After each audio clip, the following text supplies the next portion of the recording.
পৃথিবীর বুকে কোনোদিন দেখিনি। তাহলে জান্নাত আমরা কি নিব না?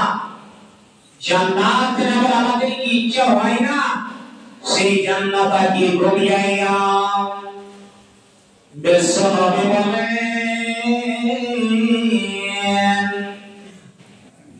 জান্নাত এমন সুখময় জায়গা রে আমার উম্মতেরা তোমরা শুনে নাও।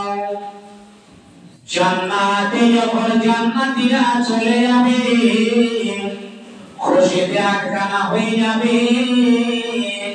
এবার যারা যে জান্নাতীরা জান্নাত নিজ জায়গাতে থাকবে, নিজ গাতে থাকবে, যারা উপর গাতে থাকবে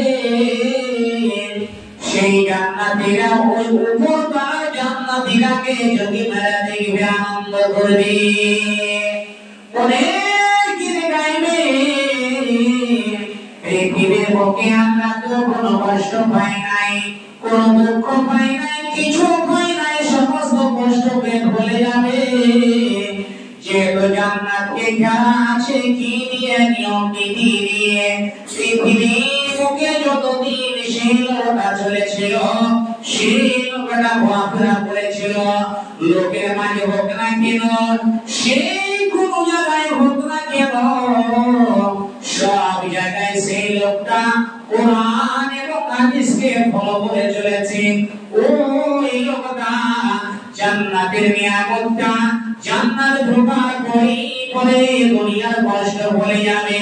কত কষ্ট করে রোজা রেখেছিল, কত কষ্ট করে এই আরেকটা শীতের সময় জানের সময় সে নামাজ পড়েন করি।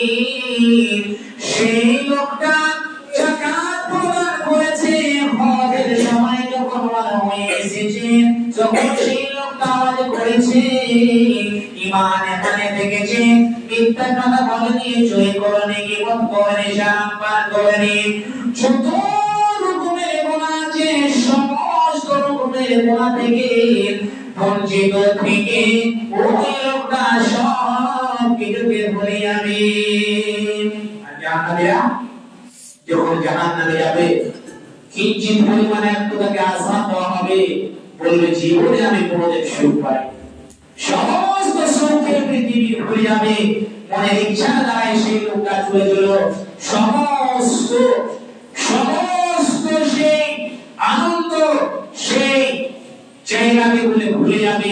পৃথিবীর বুকে যে আনন্দতে সেই লোকটা বসবাস করেছিল সে আনন্দ লোকে সেদিন কি করবে, সেই লোকটা সেদিন ভুলে যাবে।